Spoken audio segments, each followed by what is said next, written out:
Hello बच्चों, let's read the question. Question say that in a group of people, at least one of the two language, how many people speak English? Discuss करते हैं। तो यहाँ पे इस question को करने के लिए की कॉन्सेप्ट क्या हो जाएगा, इसको सबसे इजीली किस कॉन्सेप्ट से हम लोग सॉल्व कर सकते हैं? इसको हम लोग वेन डायग्राम से सबसे अच्छे से समझ सकते हैं। Venn diagram, okay. अब इसके अकॉर्डिंगली अगर हम लोग समझें तो वेन डायग्राम को अगर समझते हैं तो जिस कंसिडर कर रहे हैं कि हमारे पास अगर दो सेट है, ओके। मान लेते हैं कि दो सेट है, एक ए है और एक बी है। तो ये जो सैडेड पार्ट होता है इसको क्या बोलते हैं? इसको बोलते हैं ए इंटरसेक्शन बी। ओके, ये तो है, ये यूनिवर्सल है, तो ये एन यू का वैल्यू है।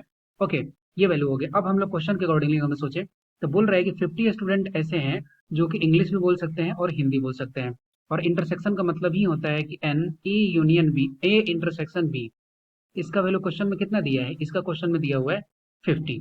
और बोल रहा है कि 30 स्टूडेंट ऐसे हैं जो सिर्फ इंग्लिश बोलते हैं, हिंदी नहीं आती उन्हें।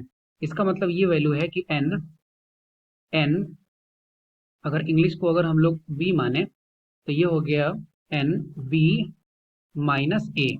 और ये वैल्यू क्वेश्चन में कितना दिया हुआ है? ये दिया हुआ है 30। अब इसको अगर हम लोग थोड़ा सा और कलर करें तो ये वैल्यू दिया हुआ है कितना? ये दिया है 30। ओके, ये वैल्यू जो दिया हुआ है 30।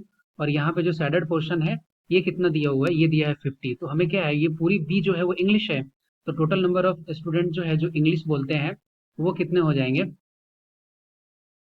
इंग्लिश बोलने वाले कितने हो जाएंगे? ये हो जाएगा सबसे पहले तो 30 स्टूडेंट जो कि प्रॉपर इंग्लिश जानते हैं, और 50 स्टूडेंट जो दोनों लैंग्वेज जानते हो तो इंग्लिश भी जानते होंगे। तो 30 एंड प्लस 50, तो यही हो गया एनबी का वैल्यू। और ये वैल्यू कितना हो रहा है? 80। तो इस क्वेश्चन का राइट आंसर क्या हो गया? 80। I hope you will be understood it well. Best of luck, thank you.